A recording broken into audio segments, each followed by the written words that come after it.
बच्चों, आपके स्क्रीन पर क्लास 7 की पुस्तक नज़र आ रही है, हिंदी व्याकरण की। इसके अंतर्गत हम लोगों ने पार्ट 1 का सारी पढ़ाई कर ली है। प्रश्न उत्तर पाठ को भी मैंने आपको समझा दिया है। इसके अलावा इससे संबंधित प्रश्न उत्तर और क्रैश कोर्स भी आप लोगों को दे दिया गया है। रिवीजन वर्क भी आप लोगों को करा दिया गया है। अब ये आप लोगों का हिंदी व्याकरण का दूसरा क्रैश कोर्स जा रहा है, जो पाठ 2 से है। इसके अंतर्गत मैंने कुछ महत्वपूर्ण चीज़ें आपके लिए फिर से नोट डाउन किया है और उसको मैंने लिख करके क्रैश कोर्स के अंतर्गत दिया है, ताकि अगर ये आप रिकॉल नहीं कर पाए हो तो वापस से उसे रिकॉल कर लें। कुछ पुस्तक के अंदर से मैंने कुछ कम जानकारी वाली चीज़ें भी आपके लिए शेयर की हैं, ताकि आप उसे वापस से पढ़ें और समझने का प्रयास करें। बच्चों, हिंदी व्याकरण ऐसी चीज़ होती है जो कल को आपके लिए आपके हिंदी को मजबूत करेगी या लिटरेचर को मजबूत करेगी, और लिटरेचर तभी मजबूत होता है जब आपका ग्रामर मजबूत होता है। आइए बच्चों, अब हम कक्षा 7 के आगे के पाठ की ओर बढ़ते हैं। आपका लेसन 2 है वर्ण विचार, जो कि आपके स्क्रीन पर नजर आ रहा होगा।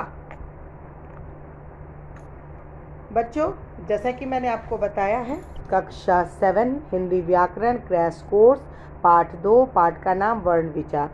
बच्चों, मैंने इसके लिए आपके कुछ मुख्य पॉइंट्स को वापस से नोट किया है, ताकि आप भी इसे अपने कॉपी में ऐसे ही नोट करें और उसको याद करने का प्रयास करें।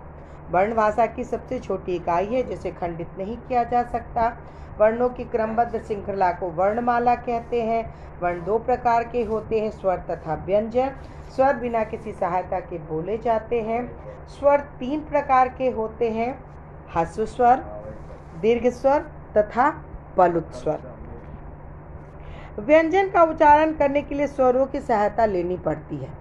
बच्चों, ये सब वही चीज़ें मैंने वापस आपके लिए दोहराई हैं जो आप ऑलरेडी पढ़ चुके हो, परंतु मेरे दोबारा लिखने का मतलब ये है कि आप इसके महत्वपूर्ण तथ्यों को याद करेंगे, और न सिर्फ याद करेंगे बल्कि कॉपी में उतारेंगे भी।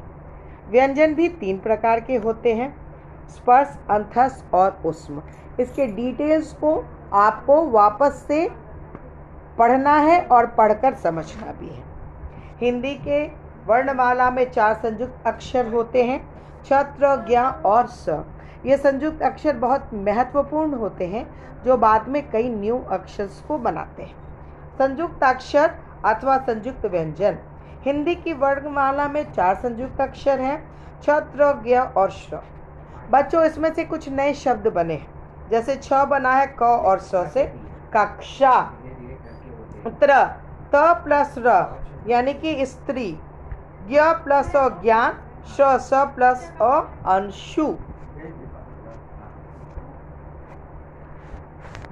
द्वैत व्यंजन, जब 2 समान व्यंजनों का एक साथ प्रयोग होता है तो उसे द्वित व्यंजन कहते हैं। द्वित व्यंजन ही होता है 2 तरह का व्यंजन, प आधा तो में आकार पत्ता, बच्चा, अम्मा, अन्न आदि। अब मैंने आपके लिए कुछ प्रश्न को चुना है और आपको उसके उत्तर लिखने हैं। नीचे दिए शब्दों का वर्ण विच्छेद करना है। प्रकृति, वेशभूषा, ज्ञानी, औजार, आलोक। इन संयुक्त व्यंजनों से 3-3 शब्द बनाना है। दूध, त्व, ख, तम, च। तीसरा प्रश्न मैंने आपके लिए चुना है। नीचे दिए शब्दों में पक्षमा अक्षर का प्रयोग करके लिखिए।